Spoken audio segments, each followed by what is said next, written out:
Hi friends, welcome to my honey stories. నేను మీ Lakshmi. Mister monster 45 episode. పైకి వెళ్ళి నానా జై అంటూ తలుపు తట్టింది సుభద్ర. మగతగా కళ్ళు విప్పాడు జై. తన నాని పిలుపు వినిపించి తనని హత్తుకొని బ్లాంకెట్ ముసిగేసి ఇంకా పడుకునే ఉంది మిథున. మిథున ఇంకా బెడ్ మీద ఉండటంతో మెల్లగా బ్లాంకెట్ తప్పించాడు. మళ్ళీ డోర్ తట్టి మిథు అంటూ కంగారుగా పిలిచింది బామ్మ. హా నాని వస్తున్నా, వెయిట్ అని బెడ్ దిగి టీషర్ట్ వేసుకుని వెళ్ళి డోరు ఓపెన్ చేశాడు జై. నాన్నా, మిథు లేవలేదా? ఈ టైం వరకు నిద్రపోదు ఎప్పుడు అని అడిగింది సుభద్ర. లేవలేదు నాని, నువ్వు పిలిచాక నాకు మెలకువ వచ్చింది. నైటు ఒళ్ళు వేడిగా ఉంది అని లోపలికి రా అన్నాడు. ఒళ్ళు వేడిగా ఉందా? జ్వరం వచ్చిందా అని కంగారుగా అడుగుతూ వచ్చి మిథునా అంటూ పిలిచి మెడ మీద చేయి పెట్టి చూసింది పెద్దావిడ. మిథున ఒళ్ళు నిప్పుల కుంపట్లా కాలిపోతోంది. నాన్నా జై, హై ఫీవర్ వచ్చింది పిల్లకు, ముందు డాక్టర్కి ఫోన్ చేసి రమ్మను అంటూ కంగారుగా చెప్పి, అయ్యో ఇంత జ్వరం ఎందుకు వచ్చింది అంటూ బయటకు వెళ్ళి గంగా అని పిలిచింది. బెడ్ మీద కూర్చొని డాక్టర్కి ఫోన్ చేస్తూనే మిథున నుదుటి మీద చేయి పెట్టి చూశాడు జై. వేడిగా తగిలి ఎందుకే ఇంత ఫీవర్ తెచ్చుకున్నావు అంటూ డాక్టర్ ఫోన్ లిఫ్ట్ చేయగానే, హలో డాక్టర్, నేను జయదేవ్ని అన్నాడు. చెప్పండి జయదేవ్ అన్నాడు డాక్టర్. మా మిసెస్కి హై ఫీవర్ అటాక్ చేసింది, మీరు త్వరగా రండి అని చెప్పి కాల్ కట్ చేశాడు. గంగ వాటరు క్లాత్ తెచ్చి, రాత్రి కూడా బాగున్నారు అమ్మాయి గారు, ఇంతలో జ్వరం ఎట్టా వచ్చింది, బాగా దిష్టి తగిలి ఉంటుంది అని క్లాత్ తడిపి సుభద్రకి ఇచ్చింది. నుదుటి మీద తడి క్లాత్ పెట్టి, గలగలా తిరిగే పిల్ల ఇలా పడుకుని ఉంటే ఏమీ బాగాలేదు నాకు అంటూ విచారంగా మొహం పెట్టింది సుభద్ర. నాని, వెదర్ చేంజ్ వల్ల ఫీవర్ అటాక్ చేయటం సహజం. మేడం గారేమో కొంచెం బలంగా ఉంటారు కదా, అందుకే తోటకూర కాడలా వాలిపోయింది అన్నాడు జై. నిజమే చంద్రబాబు గారు, పిట్టలా ఇంత తింటారు, ఏంటో చెప్పినా ఎండ్రు అంటూ వంత పాడింది గంగ. నీరు ఆంటీ మినహా అందరూ పైకి వచ్చారు. సురహ లేకుండా పడుకుని ఉన్న మిథునను చూసి సడన్గా ఇంత జ్వరం ఎలా వచ్చింది అని ప్రశ్నించాడు సారథి. ఫ్లైట్లో వచ్చింది డాడ్, నువ్వు అడుగు టిక్కెట్ తీసుకుందో లేదో అంటూ వెటకారంగా అన్నాడు జై. ఏంటి వెటకారమా అని గుర్రుగా చూశాడు సారథి. కాదు, ఆచీకారం. మనిషి అన్నాక కోల్డ్ ఫీవర్ రావా ఏంటి అని డాక్టర్కి కాల్ చేసా, వస్తున్నారులేండి అన్నాడు జై. నైట్ మీరిద్దరూ ఏమైనా గొడవ పడ్డారా అని అనుమానంగా చూశాడు సాకేత్. వియర్డ్ లుక్తో వాట్ డూ యు మీన్ అంటూ కరుకుగా అడిగాడు జై. ఐ మీన్ కొందరికి హై టెన్షన్ వచ్చినా ఫీవర్ వస్తుంది, అందుకే అడిగాను అన్నాడు సాకేత్. చిన్నప్పటి నుంచి మిథున భయపడినా, ఎక్కువ టెన్షన్ పడినా వెంటనే జ్వరం తెచ్చుకుంటుందని సాకేత్కి తెలుసు, అందుకే అలా అడిగాడు. తనేం టెన్షన్ పడలేదు, మిడ్ నైట్ ఒళ్ళు హీట్గా ఉంటే ట్యాబ్లెట్ కూడా వేశాను అని మొహం ఎగబెట్టాడు జై. హాల్లోకి వచ్చి మూకుమ్మడిగా ఎక్కడికి పోయారు వీళ్ళంతా అనుకుంటుండగా డాక్టర్ రావటం చూసి నొసలు ముడిచి, ఇంత ఉదయాన్నే మీరెందుకు వస్తున్నారు అని అడిగింది నీరజ. మిసెస్ జయదేవ్కి హెల్త్ బాగాలేదని కాల్ చేశారు మేడం అన్నాడు డాక్టర్. పెదవి ఒక రకంగా ఉంచి, అవునా, సరే వెళ్ళండి అని అక్కడే సోఫాలో కూర్చొని, మేడంకి వీఐపీ సేవలు బాగానే చేయించుకుంటుంది అని డాక్టర్కి వినిపించేలాగానే అంది నీరజ. వెళ్లేవాడల్లా తల తిప్పి చూసి మరీ వెళ్ళాడు డాక్టర్ బాబు. ఇదే మరి నోటిదోల అంటే. మిథున మీద కసితో నోరు జారి తనని తానే తక్కువ చేసుకుంటోంది ఈ నీరజ. డాక్టర్ని చూసి పొలైట్గా విష్ చేసి, మా కోడలికి ఫీవర్ డాక్టర్ చూడండి అన్నాడు సారథి. చిన్నగా నవ్వి వెళ్ళి మిథున ఫీవర్ చెక్ చేసి కంటిరెప్పలు తెరిచి చూసి, వైరల్ ఫీవర్లా ఉంది సారథి గారు, బ్లడ్ టెస్ట్ చేస్తే ఏమైనా తెలుస్తుంది అని ఇంజెక్షన్ చేసి బ్లడ్ తీశాడు. హాస్పిటల్కి తీసుకురమ్మంటారా అని అడిగింది సుభద్ర. అవసరం లేదండి, రిపోర్ట్స్ వచ్చాక మెడిసిన్ సజెస్ట్ చేస్తాను, వాడితే సరిపోతుంది, నర్సును పంపిస్తాను, తను డ్రిప్స్ పెడుతుంది, డోంట్ వర్రీ అన్నాడు డాక్టర్. సడన్గా ఇంత ఫీవర్ రావడం ఏంటి డాక్టర్ అని అడిగాడు సారథి. కొందరికి స్ట్రెస్ వల్ల కూడా ఫీవర్ వస్తుంది సార్, దేని గురించైనా టెన్షన్ పడి ఉండాలి అన్నాడు. కింద నీరజ మాటలు గుర్తుకు తెచ్చుకున్న డాక్టర్. కేర్ఫుల్గా ఉంటాము, థ్యాంక్ యూ అని షేక్ హ్యాండ్ ఇచ్చారు సారథి గారు. ఓకే బాయ్ అని చెప్తూ డాక్టర్ వెళ్ళాడు. జై, చూసుకో అని పద సాకేత్ అని సారథి సాకేత్ వచ్చేశారు. నేను పాలు కాసుకు తీసుకొస్తానమ్మా, మాత్రలు వేయాలి కదా అని వెళ్ళింది గంగ కూడా. మిథున వైపు ఓసారి చూసి వాష్రూమ్కి వెళ్ళాడు ఫ్రెష్ అవ్వడానికి జై. కాలు మీద కాలేసుకొని తాపీగా పేపర్ తిరిగేస్తోంది నీరజ. నీరజ, పైకి వెళ్ళు, మిథుకి హెల్త్ బాగాలేదు, ఏమైనా హెల్ప్ కావాలేమో అన్నాడు సారథి. చురచురా చూస్తూ నేనేమైనా ఆవిడ గారికి సర్వెంట్నా, నేను హెల్ప్ చేయటం ఏంటి, నాన్సెన్స్ అంది బలుపుగా. నీరజ, ఏంటా వాగుడు, ఇంట్లో మనిషికి బాగాలేకపోతే చూసుకుంటే సర్వెంట్ అవుతారా ఎవరైనా అని రౌద్రంగా అరిచాడు. భర్త అరుపుని ఏ మాత్రం కేర్ చేయకుండా నిర్లక్ష్యంగా చూస్తూ, నా మీద ఎందుకు అరుస్తున్నారు, ఆమెని పుట్టింటికి పంపించండి, తన మదర్ సేవలు చేసి హెల్త్ క్యూర్ అయ్యాక తాపీగా పంపిస్తుంది అని పెడసరి సమాధానం చెప్పింది నీరజ. ఆమె అంటే ఎవరు, నీకేం కాదా అని రెట్టించి, నీకు రోగం వచ్చినప్పుడు నువ్వెన్నిసార్లు వెళ్ళావేంటి నీ పుట్టింటికి, మా అమ్మ నీలాగే మాట్లాడిందా వియర్డ్ లుక్తో ప్రశ్నించాడు సారథి. వాదన అనవసరం, నేను రోగిష్టి వాళ్ళకి సపర్యలు చేయను అని నిక్కచ్చిగా అంది ఆమె. ఆంటీ, మీరు చాలా తప్పుగా మాట్లాడుతున్నారు, రోగిష్టిది ఏంటి, మిథునాకి జస్ట్ ఫీవర్ వచ్చిందంతే, ఇలా మాట్లాడతారా ఎవరైనా అని సీరియస్గా అడిగాడు సాకేత్. లుక్ సాకేత్, నువ్వు ఇంట్లో కేవలం అతిథివి మాత్రమే, నన్ను క్వశ్చన్ చేసే రైట్స్ కానీ నాకు సలహా ఇచ్చే హక్కు కానీ నీకు లేవు, అది తెలుసుకో ముందు, మా పర్సనల్స్లో ఇంటర్ఫియర్ కాకు, ఓకే అని సోఫా నుండి లేచి చీరపల్లుని చేతిపైకి ఎగరేసుకుంటూ పొగరుగా వెళ్ళిపోయింది నీరజ.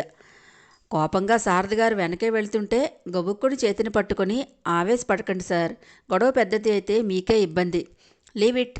మిథుని అలా అనేసరికి కోపం వచ్చి నేనే తొందరపడ్డాను, ఆడపిల్లనిచ్చిన వాళ్ళం, పైగా మాకంటే పై స్థాయిలో ఉన్నారు, ఏమీ అనే రైట్స్ మాకు నిజంగానే లేవు అన్నాడు సాకేత్. సాకేత్ అలా అనేసరికి ఏం సమాధానం చెప్పాలో కూడా తెలియక మౌనం వహించాడు సారథి. కాసేపటికి గంగ తెచ్చిన పాలను పట్టించి టాబ్లెట్ వేసి జైని చూడమని చెప్పి కిందకి వెళ్ళిపోయారు బామ్మలు. పిల్ల ఓన్లీ డ్రీమ్స్ వేసుకునే ఫేవర్ తెచ్చుకుంది జై, నిజంగా నీతో రొమాన్స్ చేస్తే వారం పాటు బెడ్ దిగదేమో.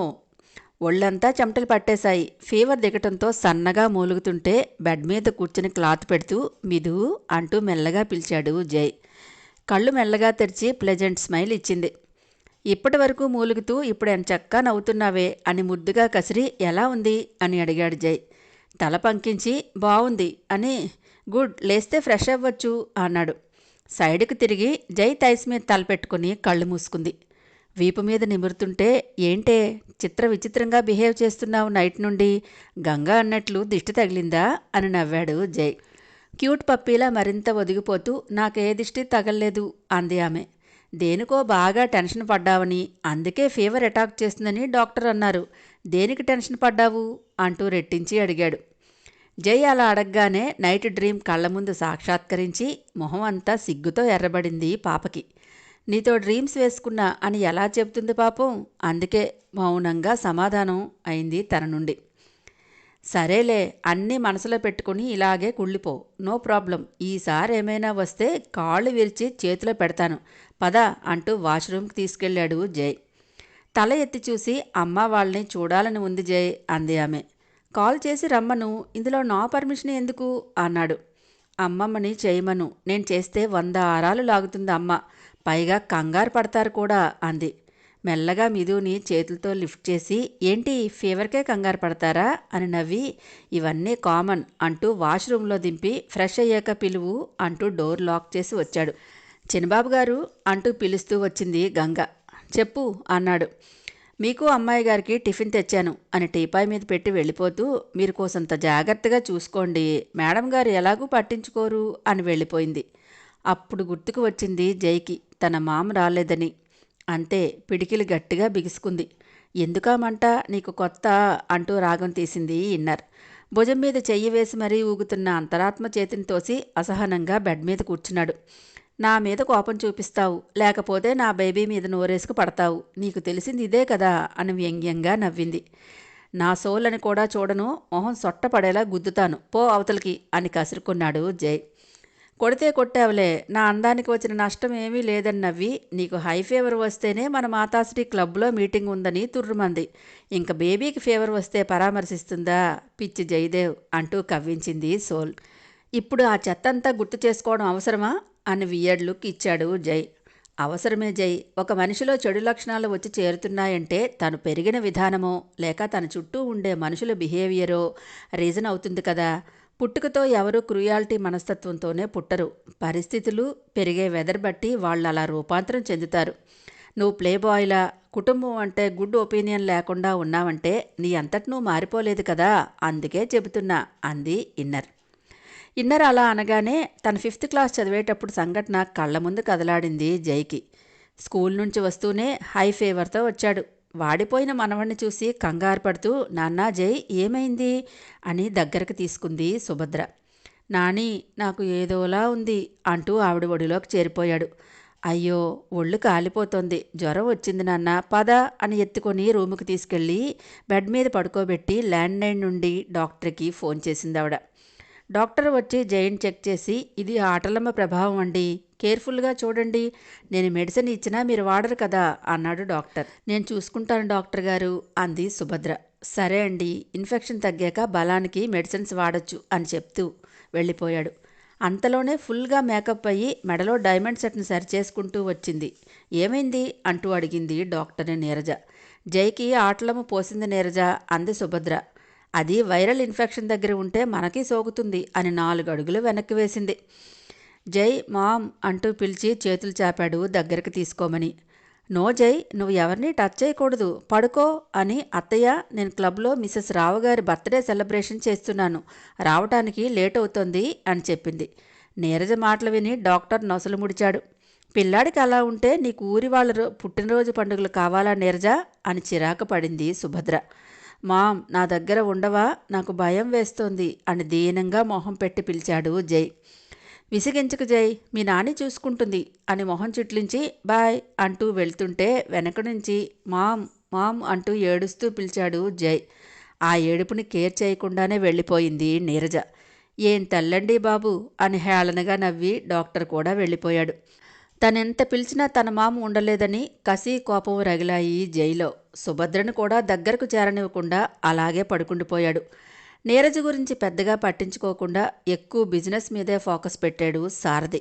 తన భార్య వల్ల కొడుకు కూడా తనకి దూరం అవుతున్నాడనే అవగాహన ఆయనకి కలగలేదు అప్పట్లో.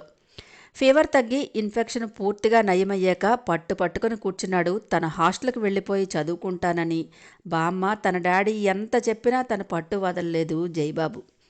వాడు చక్కగా చదువుకుంటాను, హాస్టల్లో ఉంటానంటే మీకొచ్చిన బాధ ఏంటో నాకు అర్థం కావడం లేదు అంటూ చేతులు తిప్పుతూ దీర్ఘాలు తీసింది నీరజ. ఉన్న ఒక్క బిడ్డ హాస్టల్కి వెళతానంటే నీకేమీ బాధ బెంగా లేకపోవచ్చు, మాకు బాధే అంటూ అరిచింది సుభద్ర. నా కొడుకంటే నాకు ఇష్టం లేదనా మీరు అనేది అని జై దగ్గరికి వెళ్ళబోతుంటే తల్లిని ముట్టుకోనివ్వకుండా 4 అడుగులు వెనక్కి వేసి తన నాణిని చుట్టేశాడు జై. జై తనని ముట్టుకోనివ్వకపోవడంతో బాధపడలా. అదేం లేకుండా బాగానే ఎక్కిస్తున్నారు నా గురించి అని అత్తగారి మీద నింద మోపేసి కోపంగా జైని చూసి, వీడి ఇంట్లో ఉండే కంటే హాస్టల్లో ఉంచితేనే నయం, మంచి హాస్టల్ చూసి వేసేయండి అని బోడి సలహా ఒకటి పారేసింది. ఆ క్షణంలో జై కళ్ళల్లో కదలాడిన భావం అక్కడెవ్వరూ చూడలేదు. ఇక అప్పటి నుంచి జై హాస్టల్లోనే ఉండేవాడు. ఇంటికి వచ్చినా తన నానితో తప్పించి నీరజ్తో పెద్దగా మాట్లాడేవాడు కాదు. జై మాట్లాడలేదు అనే కంటే నీరజే ఆ అవకాశం ఇవ్వలేదు అనటం బెస్ట్. డోర్ సౌండ్ రావడంతో తన జ్ఞాపకాల నుండి బయటికి వచ్చి లేచి వెళ్ళి మిథునని ఎత్తుకుని తీసుకొచ్చి బెడ్ పైన కూర్చోబెట్టాడు జై. నీ మొహం ఏంటి అలా వాడిపోయింది అని అడిగింది మిథున. టిఫిన్ ప్లేట్ తీస్తూ నైట్ అంతా దెయ్యం పట్టిన పిల్ల హత్తుకుని పడుకుంటే ఆ ఎఫెక్ట్ ఉండదా ఏంటి, అందుకే ఈ నీరసం అంటూ వెటకారంగా కొక్కిరించాడు. నీ మీద మోజుపడి వచ్చిందేమో జై, నాలో దూరి నిన్ను చూసుకోవాలని అంటూ టీచ్ చేసింది మిథున. ఒంట్లో ఓపిక లేకపోయినా ఈ శకలకేమీ తక్కువ లేవు అని ఇడ్లీ తుంచి నోటి దగ్గర పెట్టాడు. కళ్ళ నిండా ప్రేమను నింపుకొని ఆరాధనగా చూస్తూ జై చేతిని పట్టుకుని ఇడ్లీ ముక్క నోట్లో పెట్టుకుంది మిథున. హాయ్ ఫ్రెండ్స్, నా ఛానల్ నచ్చితే కనుక లైక్ చేయటం, షేర్ చేయటం, సబ్స్క్రైబ్ చేసుకోవటం మర్చిపోకండి. పక్కనే ఉన్న బెల్ ఐకాన్ని ప్రెస్ చేయండి. నెక్స్ట్ అప్డేట్ కోసం వెయిట్ చేస్తూ ఉండండి.